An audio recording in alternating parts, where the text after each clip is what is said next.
Hi, friends. Thank you for tuning in to the Concussion Coach podcast. I'm Bethany Lewis, the Concussion Coach. I'm a neurological occupational therapist and certified life coach, and I specialize in guiding people through their concussion recovery journey. I am passionate about helping people understand their injury, speed up their recovery, and reclaim control over their life post-concussion. The purpose of this podcast is to help increase awareness of concussions and the impact they can have on a person's life, and to bring hope to people who have suffered a concussion and those who love them. I firmly believe that sharing stories and knowledge about concussions will bring important light and understanding to this misunderstood and often invisible injury. The information in this podcast is meant to bring that awareness and hope and is not meant as medical advice. The opinions shared are those of the interviewees and my own. If you are suffering with lingering concussion symptoms, I have created a concussion coaching program specifically for you. I will be your mentor to guide you through your recovery journey, offering help with understanding and managing your symptoms, setting achievable goals, and learning how to manage your own thoughts and nervous system in order to get control over your life again. If this program sounds like something that would help you or someone you love, sign up for a free consultation. In the consultation, you'll get valuable information and resources and gain hope for your future. Sign up for your free consultation at the link in the show notes or at my website, www.theconcussioncoach.com.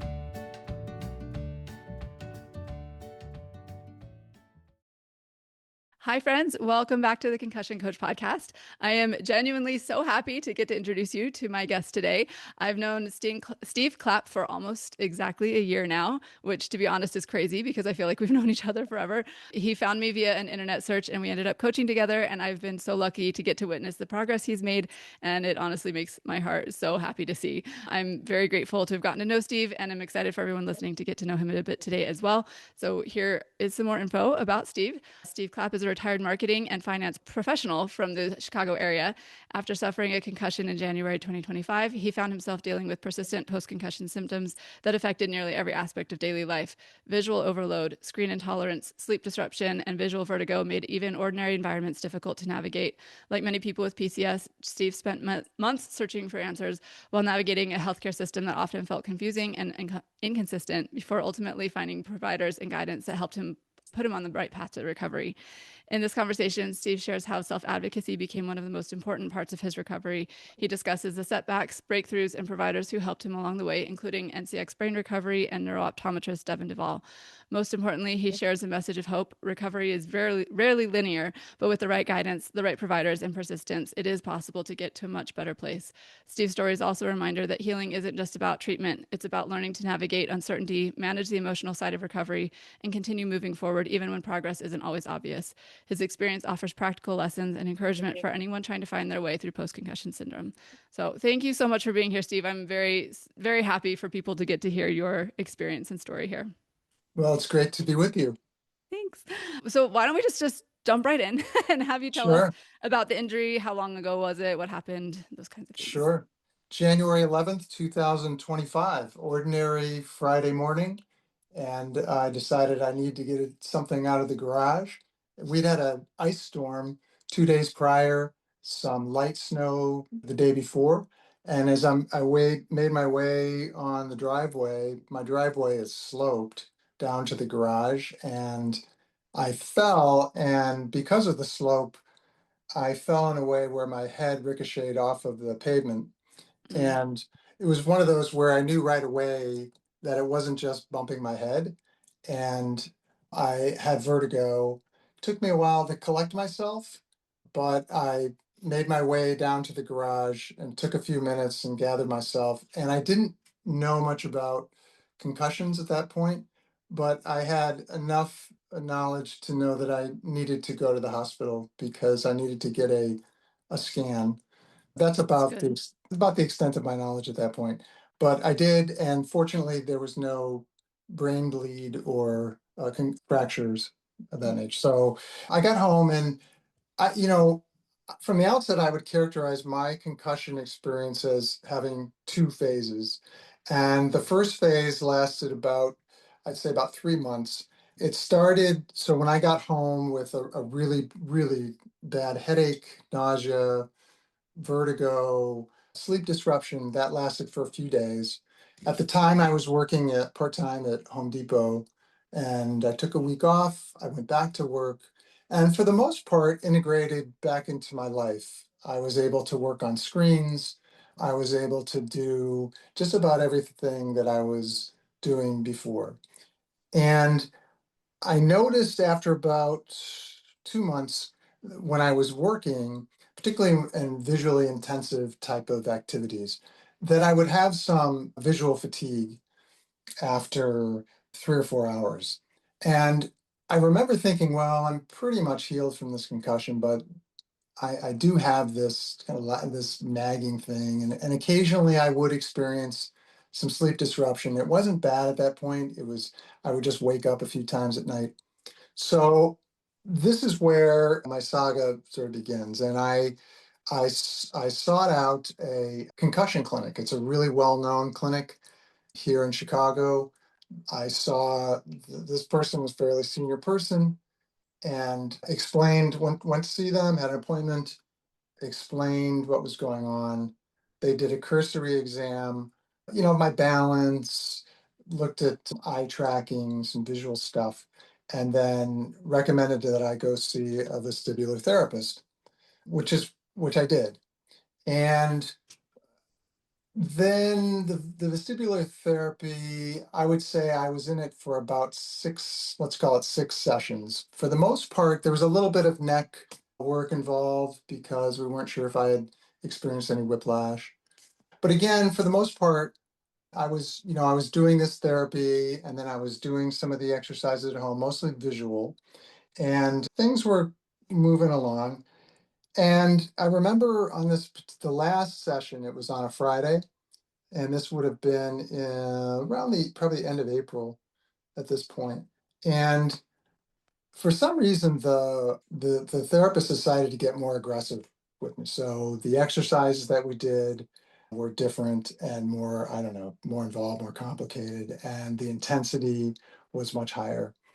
And that's when everything changed. I went home that night and I woke up the next morning and I had vertigo, and all of a sudden, my world changed. And that's when I entered the PCS world, and I would call this phase two. And it was really a major flare. And all of a sudden, I would become visually overwhelmed when I would be in a real visually intensive environment like a retail store or a crowded restaurant or even a family dinner. And so, I was like, wow, I wasn't expecting that at all. It really threw me for a loop. And I think that well, I'm going to talk about self-advocacy, but it speaks to that because, um, sometimes it's difficult to find the resources that you need, the providers that you need. Sometimes the ones that are supposed to be out there to really help you aren't the ones that really help you. And my point is not to indict these folks, but I think that it's very helpful to have somebody guiding you through, through the experience, but also with some experience with folks who have a lot of experience in working with concussion patients. Now, my assumption was that these professionals that I saw they did, but the one thing that did happen was I was doing lots of visual exercises, but I had not been diagnosed at that point by a neuro-optometrist.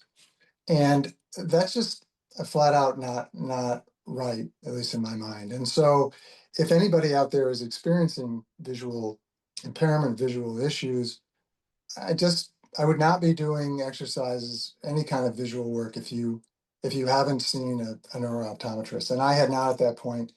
And so that, that was sort of frustrating for me. But so my next step then, Here, can I pause you? yeah, I'm go going to ahead. ask, I have a couple questions if that's okay, really quick. When you first went in and got the scans done after you first had the injury, did they, and you were cleared, you didn't have a fracture or a brain bleed, did they tell you anything about concussion or say, hey, you did have a concussion or you probably did, and here's what to look out for? Was there anything like that? Zero. Okay. Which Yes. is not uncommon. So I want to like bring that out because if I just feel like there's a lot of room for improvement in the system. And so if anybody listening to this is in the ER or in urgent care or something, like let's work on getting people information about concussions. It would be really helpful because I didn't even receive a pamphlet, nothing, and they didn't mention and talk about it. And I do remember that night I was, we were, I was feeling really, really bad, but we had like the TV on, and I just remember how overwhelming that was for me. Mhm. Right. And so if I had known what I know now, the last thing I would be doing was watching television. Yes. Yes. Okay. Yes. Thank you. And how did you know then to look for a concussion specialist? Because you were saying that it was a while before you went and you did see a concussion clinic there in Chicago. How did you know to go there?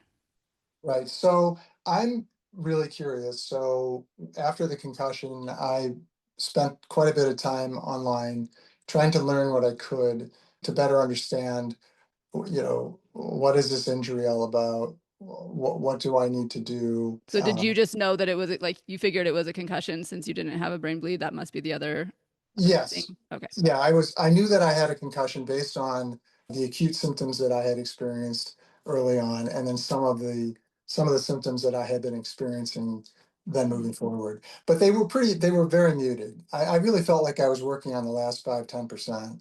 Mm. And and so that's why I was really surprised when everything changed that quickly. Yeah. Yeah, that is so interesting. And it sounds like with the vestibular therapy that you were doing was did you feel like had you made improvements? Did you feel like there was changes happening? No, I have to say no. Okay. I don't remember really feeling like things were changing. Okay. But looking back, the exercises I were doing was fairly straightforward. And really, now in hindsight, we're not addressing the core issue with my vision, right? I've discovered after being diagnosed. Hmm. So the exercise I was doing would certainly, I don't know, they weren't helping. I guess that's bottom line. But And how could they? They really didn't know what was going on with my vision. yeah, yeah.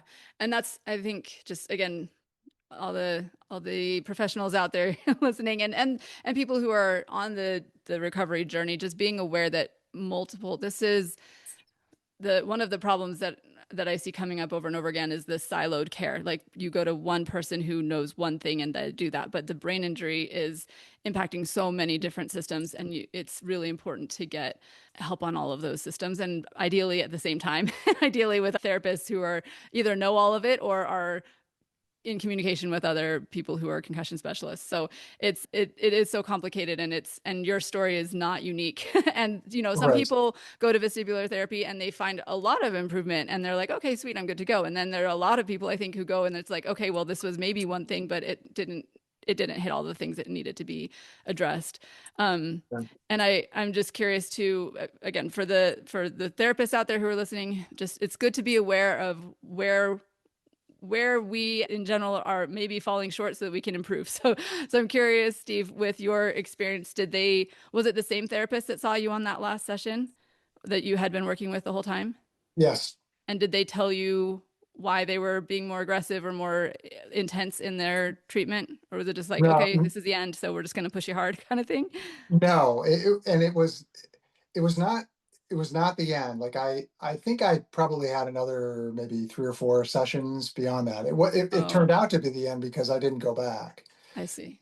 Okay. But no, there was, and I don't remember asking either.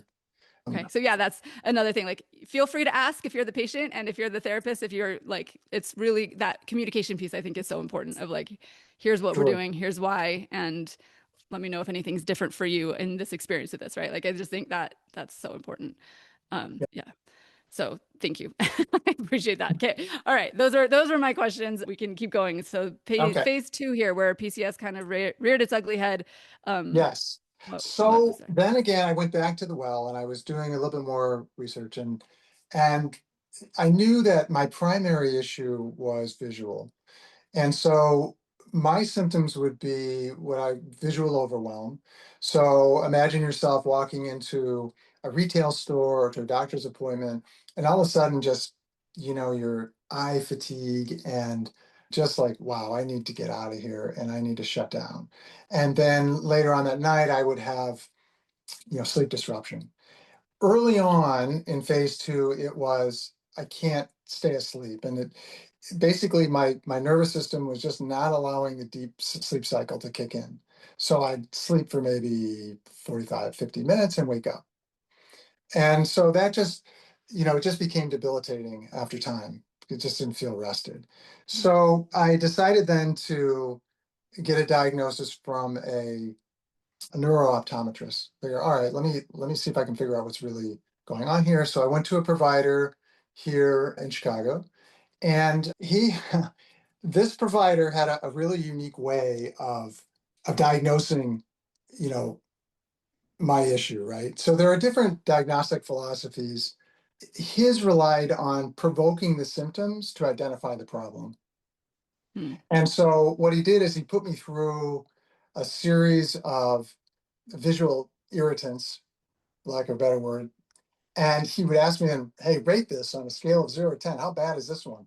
And this lasted 20 or 30 minutes. And by the end of this thing, like you could mop me off the floor. I was a mess. And that in itself provoked a mini flare because I had sleep disruption. I remember after that for like a solid week.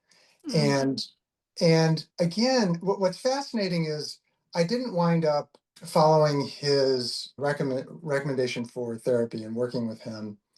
But and we'll talk about Dr. Duvall later. But interestingly enough, his diagnosis was right, which I thought was kind of fascinating. So he did get it right. He just had a different way of getting it. Mm. And one of the valuable things that I did learn from talking to him was that I was still working part-time at this point.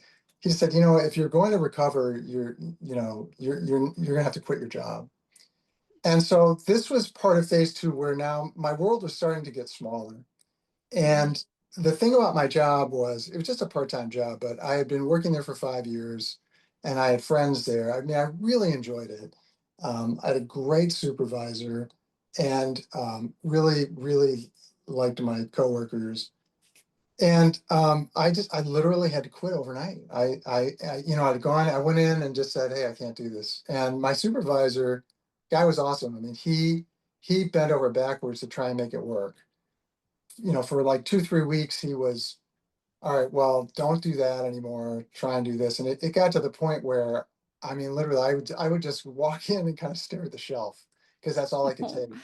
And those environments were just so intense for where I was at that time, just didn't work.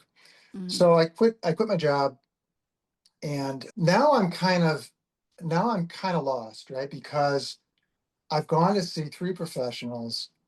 I I don't really know where I am and on the spectrum of things, sort of the healing spectrum. And it's sort of the one pillar that about PCS is it's nonlinear. Everything about it is nonlinear. The Yes. diagnosis is nonlinear. Finding providers is nonlinear. The treatment, your recovery. And so now I honestly felt like I was in the abyss.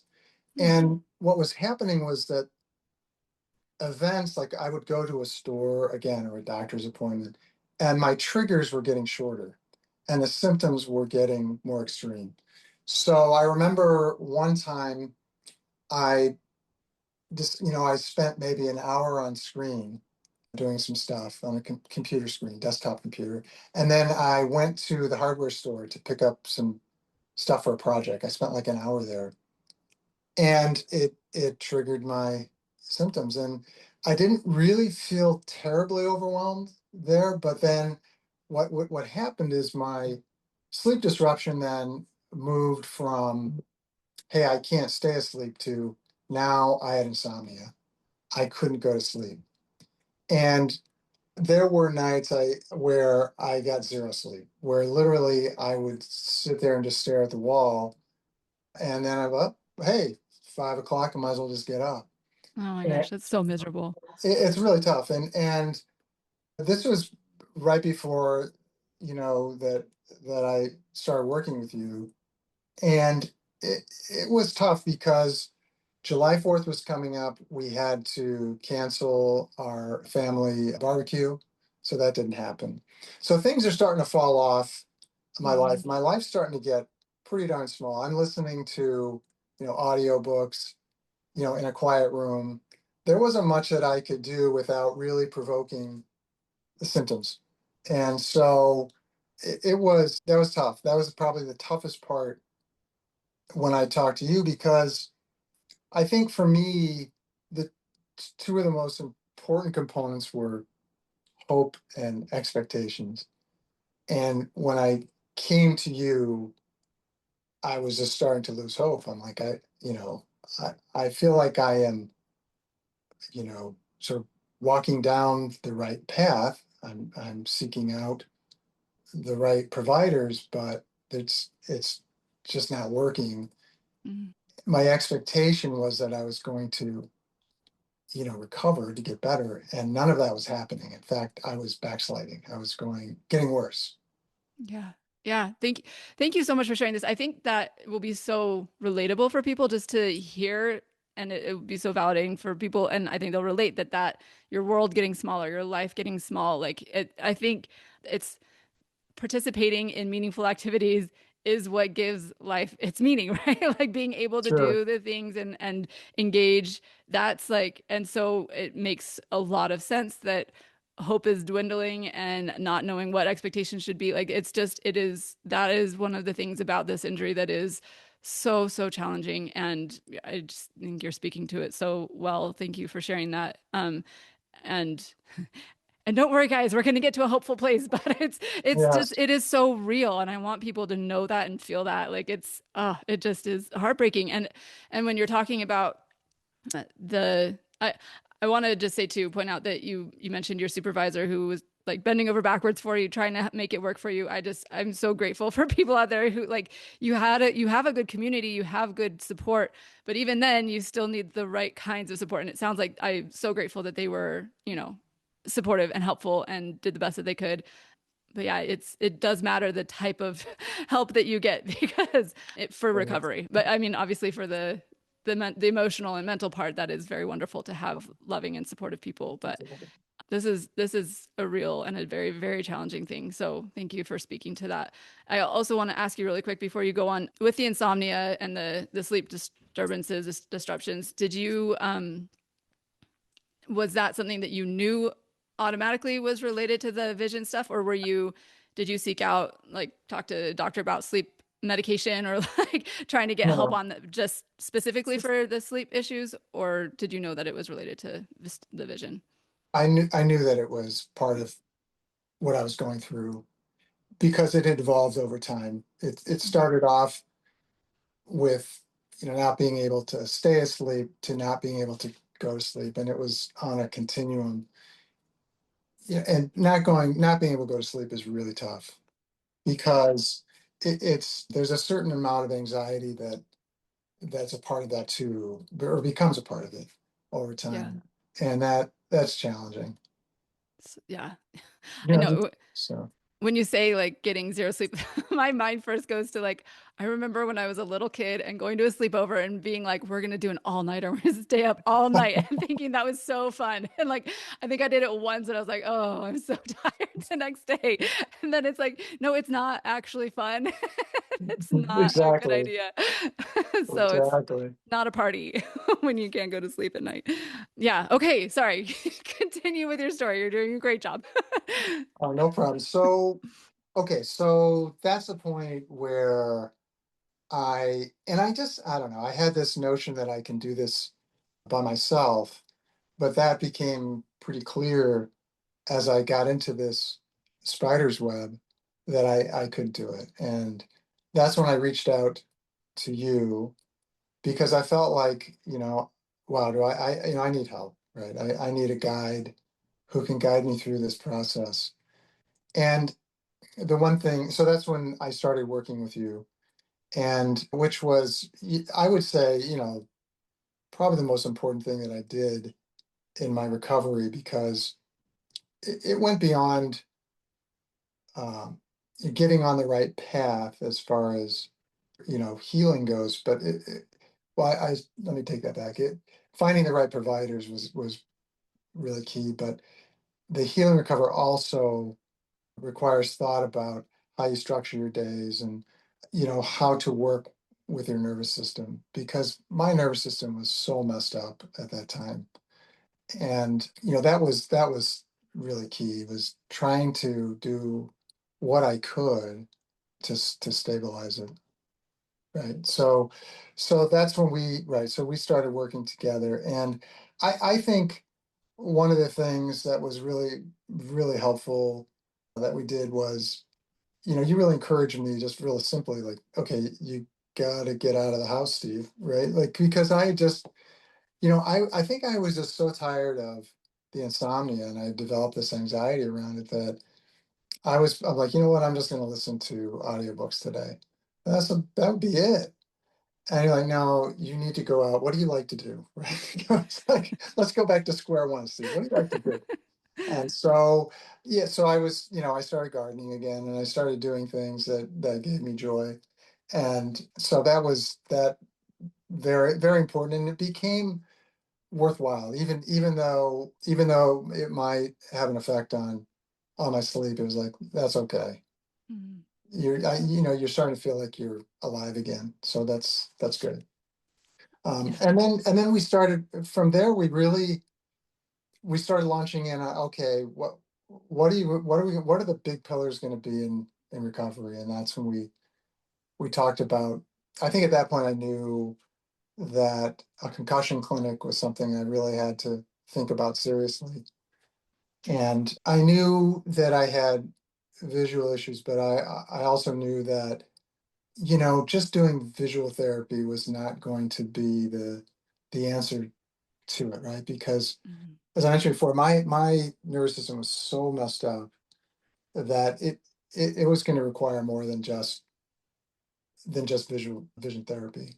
And so that's when, we started talking about, okay, so what would make the most sense. And we arrived at going to NCX. And again, I have to, give you all the credit, because, you can do some of this research on your own, but I was not aware of you threw out lots of options. Hey, you should really think about these options. And, NCX was one of them. And so then I was able to go through those and explore those, with your help, and then arrived at NCX. That felt like it was probably the best fit for me.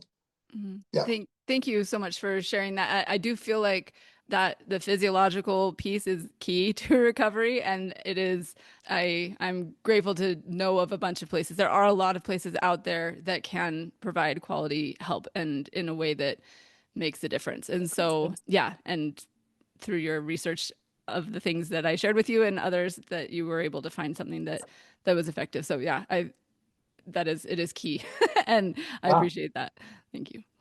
So and again, the right providers exist. There are tremendous professionals out there, and you've got to find, you just have to find the right ones that fit for you. And experience matters. Mm. And, for me, working with you, that's what I was looking at. I mean, they've been vetted. You knew of these places. So that that really that really helped. And so I went to NCX. I went for 2 weeks, and it was NCX is amazing. I just man, I just can't I can't thank them enough. And a few things that stand out for me. The first thing is, everybody in that organization is committed to your healing. Yes. I just can't underscore that. Every time, everybody who I met everybody in the company, to a person, I knew they sincerely wanted me to get better and would do anything they could in order to help my recovery. So that's the first thing. And the second thing is very small. I worked with a few therapists, but primarily two, with Blake and with Kaylee, who's been on your podcasts. Yes. Both of them, I mean, both of them are amazing therapists, just amazing, highly skilled, very patient, very compassionate. And, it was tough. The 2 weeks were really tough. There was a point, there was a point in week two, I thought I was going to flush out. But thank God, that morning I walked in and Kaylee was there and Nate was there and they kind of talked me off the ledge and, I got through it. And but it was just really key to my recovery. I felt like I was recovering while I was there. But it was tough. But then really when I got home is when I could, the it continued. Mhm. Um, but I just can't say enough. Can't say enough. If anyone is considering it, just go. That is That's high praise. I love this so much. I'm so glad that it yeah, was they are amazing and they care about helping people get better and each individual like they definitely care about you. So yeah. I love oh man, I love this. And I want to give you credit too because you put in the work. Like you did it and you did it. It's not like you said it is not an easy process. It's Yeah. hard. I mean, it's a lot of shaking and baking with your brain, and I'm old, man. I'm 65. Like I went in there and I was like, man, I hope I can do this. I'm not in terrible shape, but I was not in great physical condition because I hadn't been doing anything for a while, but I got through it. And like I said, those guys are with you every step of the way. They're monitoring your symptoms. The thing I really loved about it is, they're adapting the exercises and they're molding them to you, sort of your symptoms and what you need.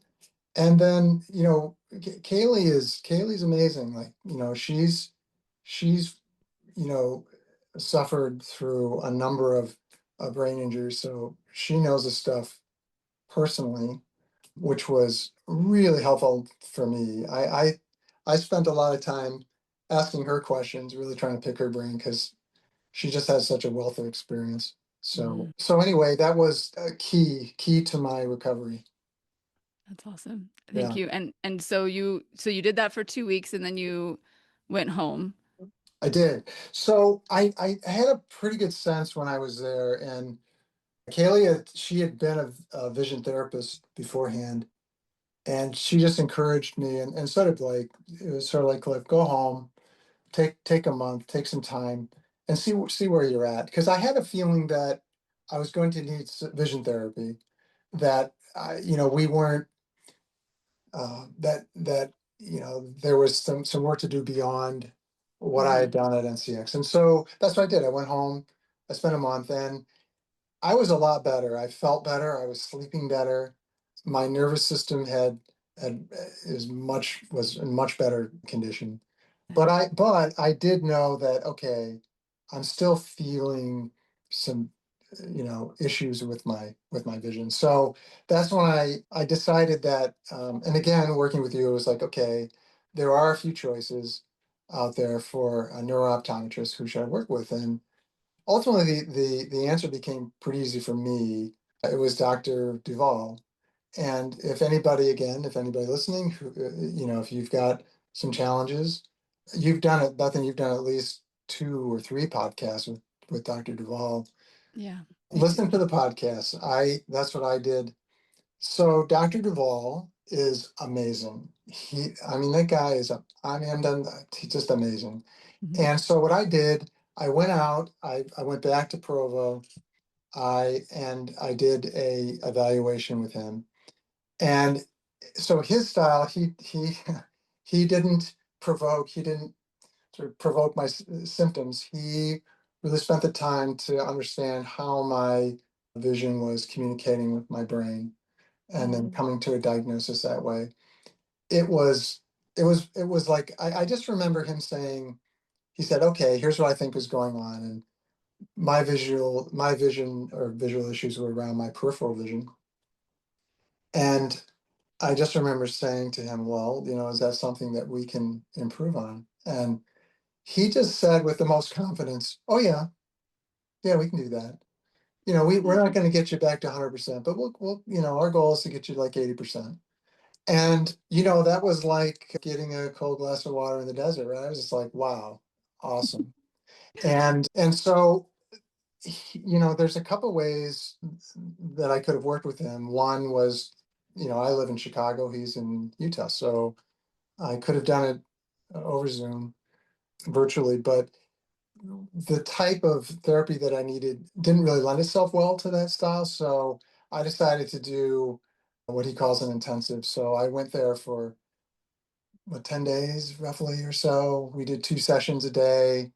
And you're kind of it's pretty challenging, right? To do two of the therapy sessions in a day. But I'll say this, he's amazing and his staff they're just terrific. The therapists there are the best. And I just went in with the attitude. I knew it was going to be tough, and it was tough early on, but then it got a lot better. And again, the staff there, they're really supportive. So I got through it fine, and then that made just a huge difference. I felt it when I was there, but what was interesting was he told me that you know the arc of your recovery is going to continue when you get home. And so I had homework for a few months. In fact, I still do exercises now, even though that therapy started in November. I still do it now, really out of choice, but I continued to recover well into the spring. And Awesome. you know, so so my visual overwhelm, it eased, and eventually much of that went away in my day to day. And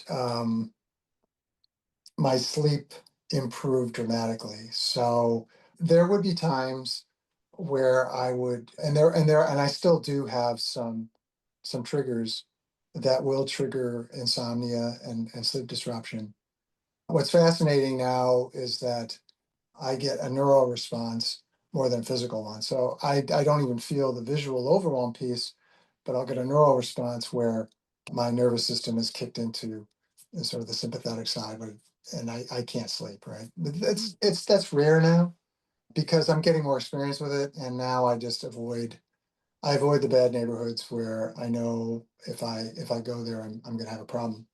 mhm. So again, Dr. Duvall is a saint. He is, and I thank you for having him on the podcast because that's really how I learned about him. And he's worked with just a lot of folks with brain injuries because his office is in the same office building and complex as Cognitive FX, Mhm. which is another terrific concussion clinic. And I know that they share patients.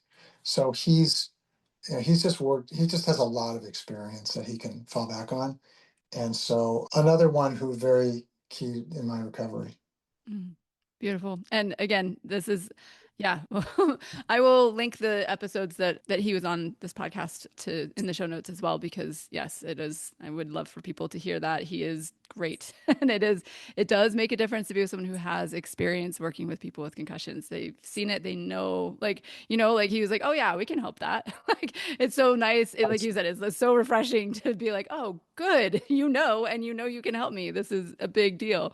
It's a very big deal. It is, and he's intellectually curious, so that he's brought a lot of new things into to the therapy, which is great. Mhm. And again, this is just my bias, but I think you do need to go beyond.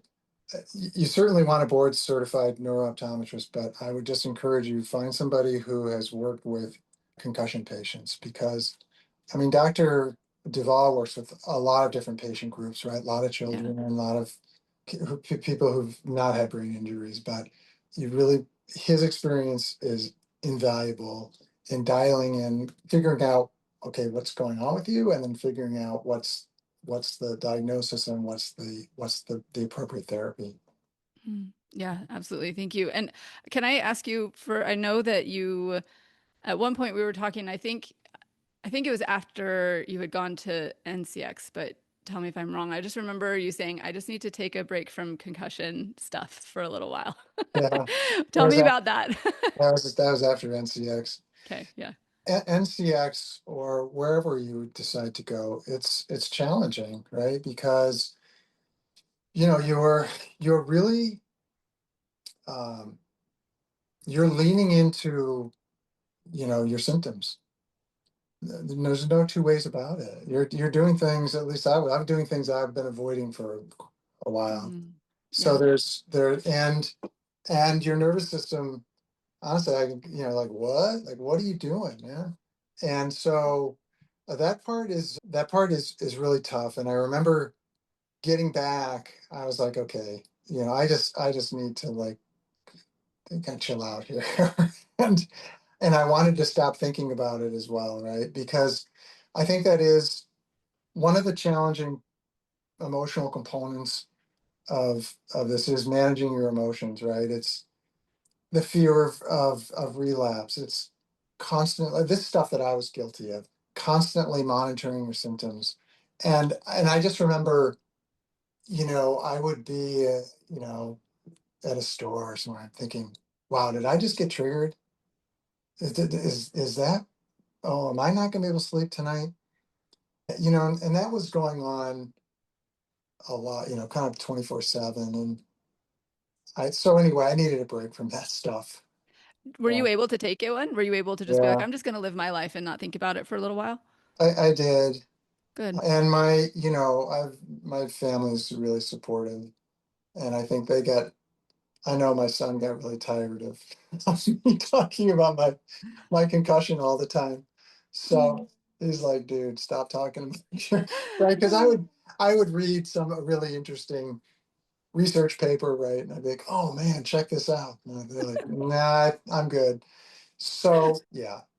Well, I think that brings up an important point that there is balance to be found. Like it is, and it's so hard to find that balance, but we do need, it is important to be monitoring your symptoms, to be like, you want to be aware of them so that you can, structure things or be like, understand what's happening for you. But it is possible to lean too far into the over obsessing over it, right? And just like constant monitoring and finding a balance there. And also, prioritizing recovery, which you do for that 2 weeks or whatever that you go to a clinic. You are taking a break from everything else and it's all recovery. And then it might be necessary to take a break from recovery for a little bit too. So it is Yeah. so funny how I feel like this is a general life theme of finding there's two good things and they're in opposition to each other, and we have to like figure out where we're at and what's best for us in the moment in between those, which way to Oh, lean. So, that's right. That's right. Yeah, I would be, I think I haven't mentioned, but my wife was the most important person in terms of my recovery because Tracy was, she had to pick up a lot of slack, stuff I couldn't do, but just for her emotional support was invaluable.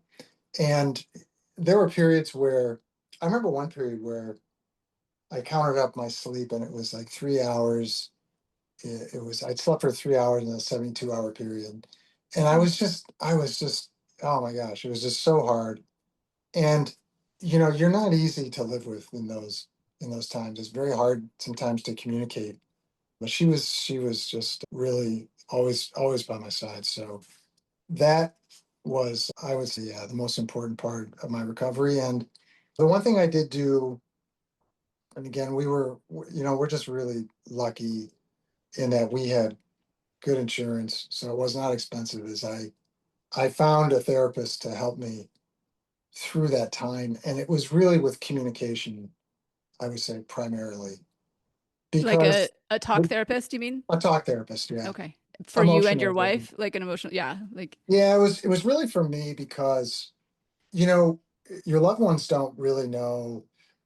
They don't want to ask you. They don't want to take your temperature all the time, but they also want to know how you're doing.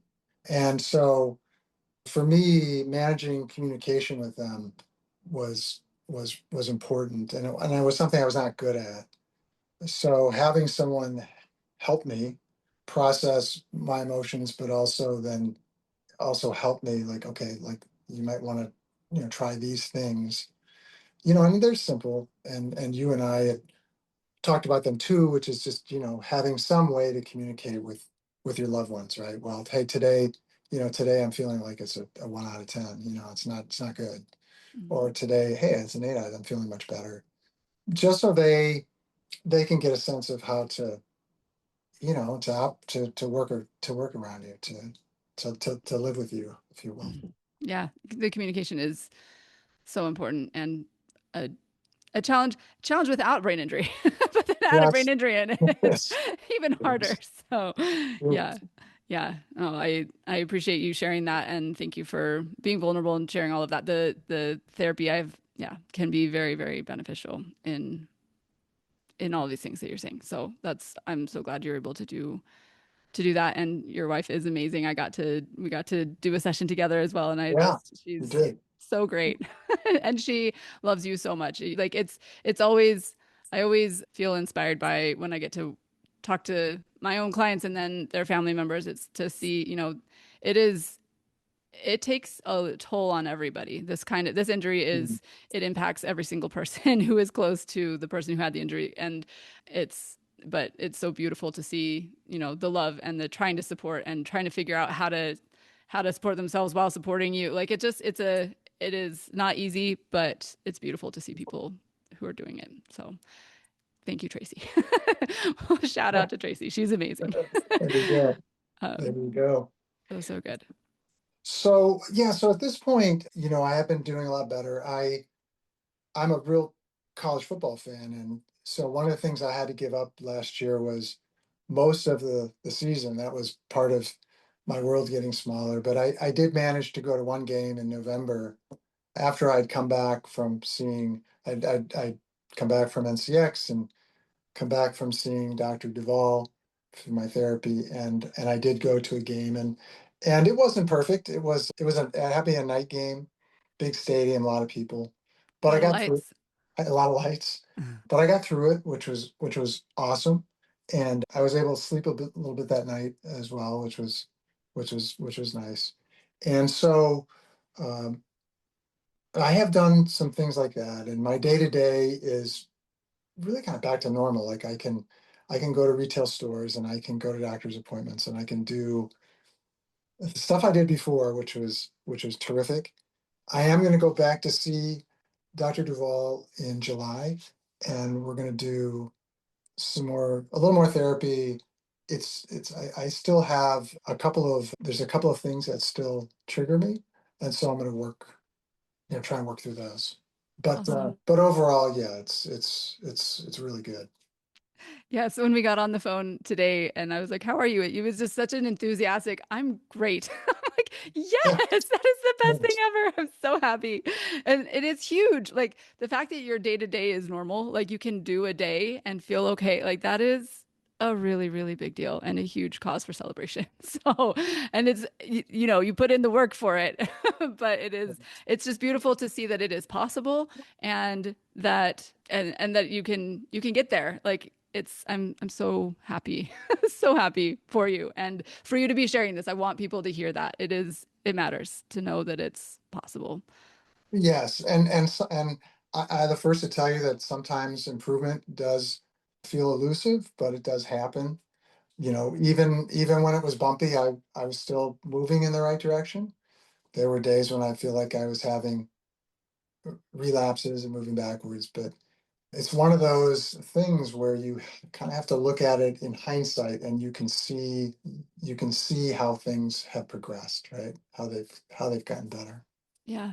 Well, and like you said before, it's nonlinear. So sometimes, yeah, it feels like improvement. And then there's probably something in the back of your head like, is this really improvement? Can I believe it? Am I actually doing better? Or is it going to be another huge setback soon? Like, do you Mm. want to talk to that at all? Have you had that experience?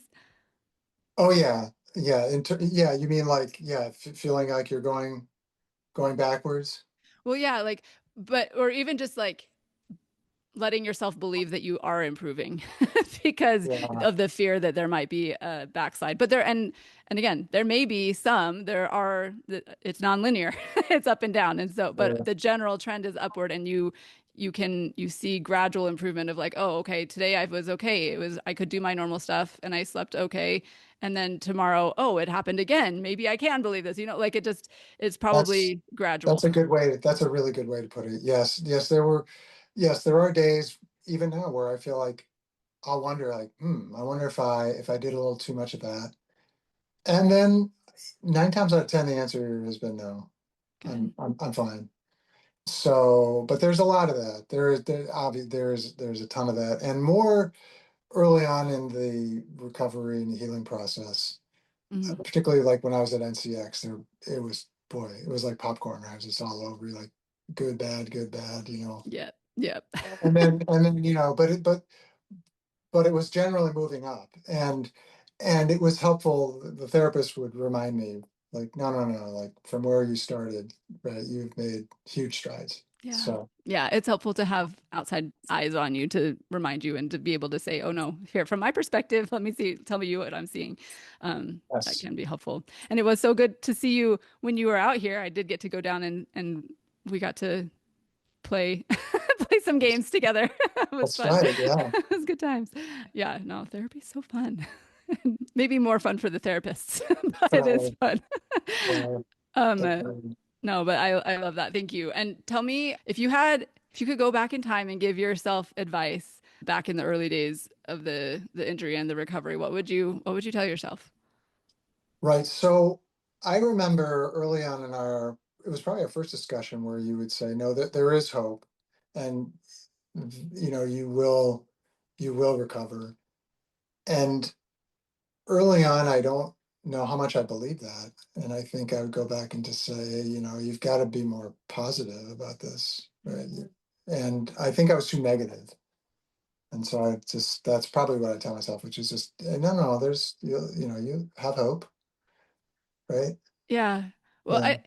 I think it's fair and understandable that you were negative, like you had experiences that led you to feel that way, right? Like it Yeah. wasn't unfounded. So I think, but I appreciate that perspective that like no, hope matters. and and so yeah, I don't know, I think it does.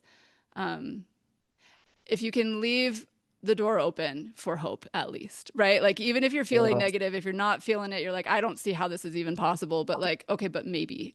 Like, and so it's good to hear that. Like if you could go back in time, that would be your reassurance to yourself. Like, no, do have hope. It's gonna, like, it is possible to find healing and recovery from this. That matters. If you, I kind of like, if you can, if you can even just like let that, if you have a desire to believe it, let that desire work in you. Like let it simmer and leave that door open for hope, because that it does matter. So thank you for sharing that. I think that It does. Navigating it, you're navigating your symptoms and you're navigating the system. And it's really hard.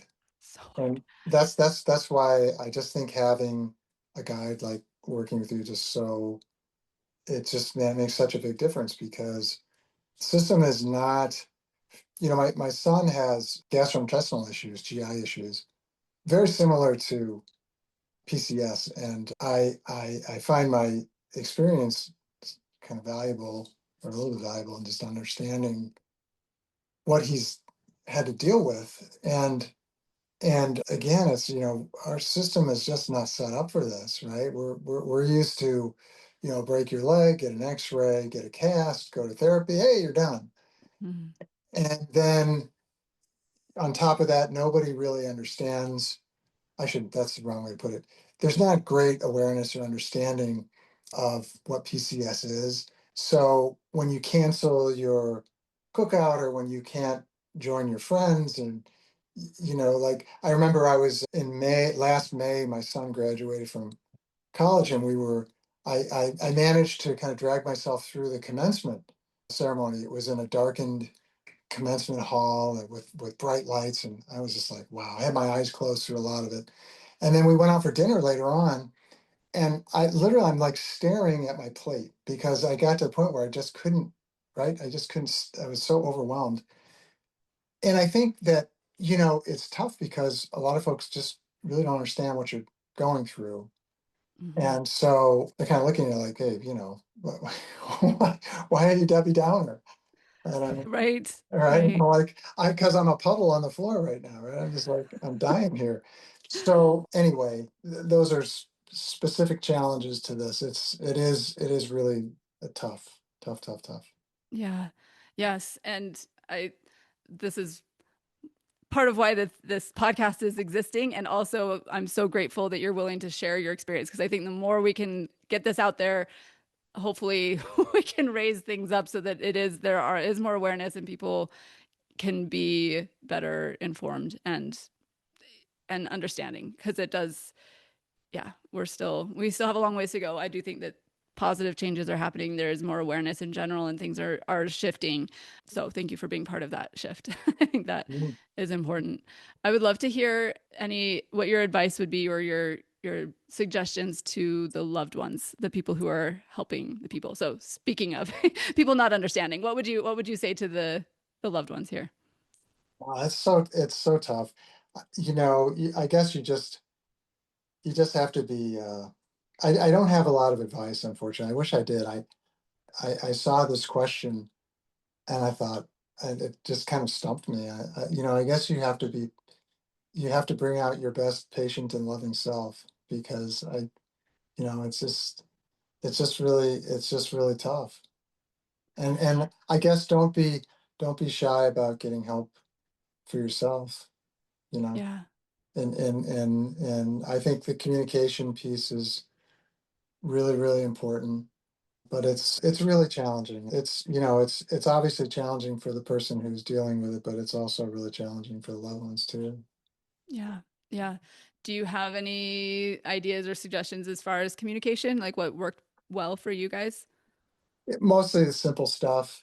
I do think that you need a style that works for you, which is figure out how often do you want to check in, and because we all have different styles, some people want to know how you're doing all the time, and you may want to only talk about it, once or twice a day. So Yes. figure out what works, and then real simple can be, we just use a scale, Mm, 1 to 10. I'm a 1. Okay, I'll just stay out of your way right now. But yeah. I had a rough night, and there was just some nights where I didn't sleep at all, and I just wasn't there to talk about it. I'm like, man, I didn't. And it was so, rather than get into that, and it was just, it was really tough. I'm really struggling, and it was a 1. Mm, Okay, got it. When you're feeling a little better, when we can chat more. yeah. So keep it simple. I guess that'd be my advice. I love it. Yep. That's very good advice. And okay, sorry. Like blanking on my next question is, I wanted Sure. to ask you about any advice, and you have, unfortunately, a lot of experience with insomnia and sleep disturbance. What have you learned from that? What would you like people to know if they're struggling with that? What would you recommend? Sure.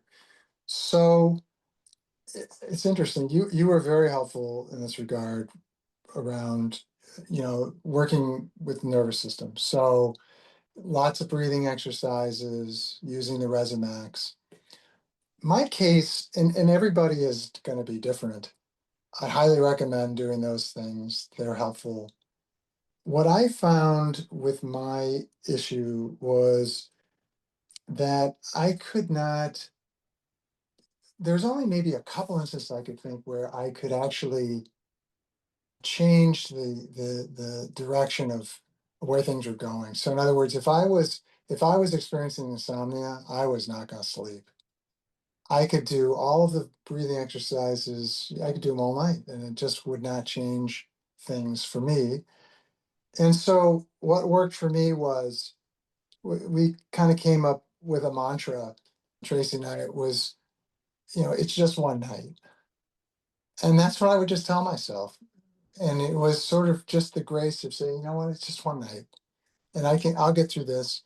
And in my experience, the next night was always, better. I would Mm, sleep better the next night.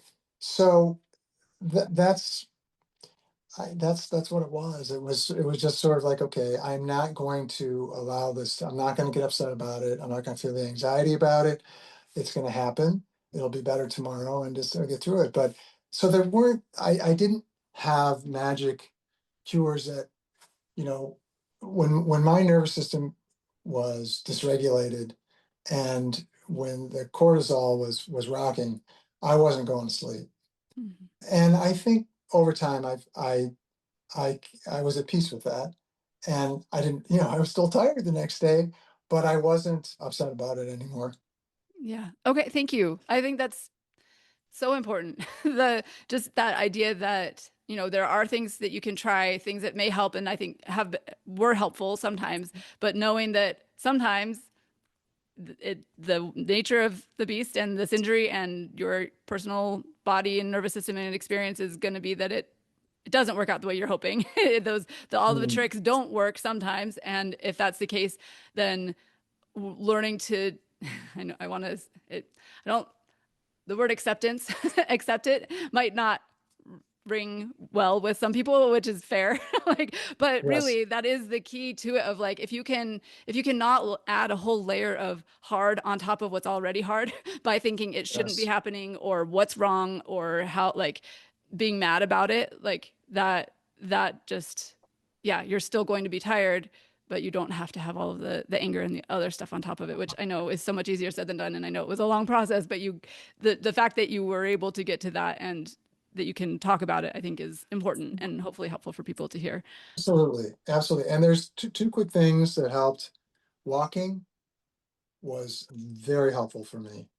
Like Very walking helpful the in next being able day afterwards, or to help just you get to yeah, sleep. just not to get to sleep the next Okay. day, Okay. just walking.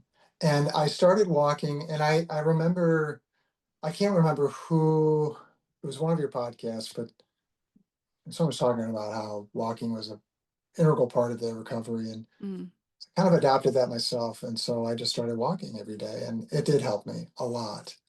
awesome. The other thing is I'm an avid gardener, and I was I'm also a horticulturist.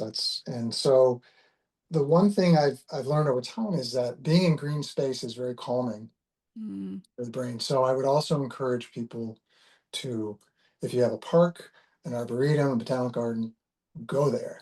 The magic yes. time is about 20 to 30 minutes, but there are real positive benefits that you get from that. And then there was a real quick study, I think it was a Danish study, where they had two groups of patients who had their gallbladders removed. And they put one group went into the hospital room where the window looked into, it just looked over a brick yard. Okay, nothing there. The other group of patients, their window overlooked a small grove of trees. And what they found over time was that the patients whose window overlooked the grove of trees, that uh, the length of stay was shorter by 1 or 2 days, and they used far less pain medication. And so the point is just green space is really helpful for your recovery. So to the extent that you can go for a walk, if your symptoms allow, go to a park, like I said, or a forest preserve, or wherever you can go, even around the block if there are trees, just get out and do that. Again, 20 to 30 minutes is the magic. So Hmm. magic number. Beautiful. Thank you. I will always welcome advice for people to get outside and be in nature. This is so important for everybody's mental and emotional health and recovery too. I thank you for sharing that. That's super interesting, actually, that study. So I appreciate you bringing that up. Awesome. We are I could talk to you all day, but we are unfortunately running short on time here. So tell me, is there anything else that you want to make sure that we cover or talk about before we close up here? No, I'm good. Okay. All right. Well, thank you so much, Steve, for being willing to share this. I like from the beginning, I was like, Steve is so awesome. I hope that someday I get to bring him on the podcast. So I'm so grateful that you're at a place where you feel like you can look back on this, that it's a thing that, and I know it's always continuing, right? We never haven't had that injury, but the fact that you can say what worked, what helped, what made a difference for you is a really big deal. And I'm so grateful that you're able to be here and willing to share this experience. Yeah, my pleasure. It's so good. If people want to contact you, you're willing to, I think you said you were Yes, willing to let people reach out if they had comments, yes. questions, concerns. How can they do that? Probably just shoot me an email. I think you can just post my email if that Okay. works. Yeah, Yeah. I'll put the email in the show notes. All right. Wonderful. Well, thank you so much, Steve. Have a fabulous rest of your day. Thank you. You too. Thanks. Okay. I'm so glad you listened in today. I hope you have gained some helpful insights and inspiration regarding dealing with and recovering from concussions. My goal is to create more awareness and education about concussions and the fact that there is so much that can be done to improve life after someone has had one. Help me spread the message by liking, commenting, rating, and subscribing to this podcast, and share it with others who would benefit from hearing it. There are more resources available on my website. And again, if you or someone you love would benefit from concussion coaching, sign up for a free consultation using the link in the show notes or at my website, www.theconcussioncoach.com.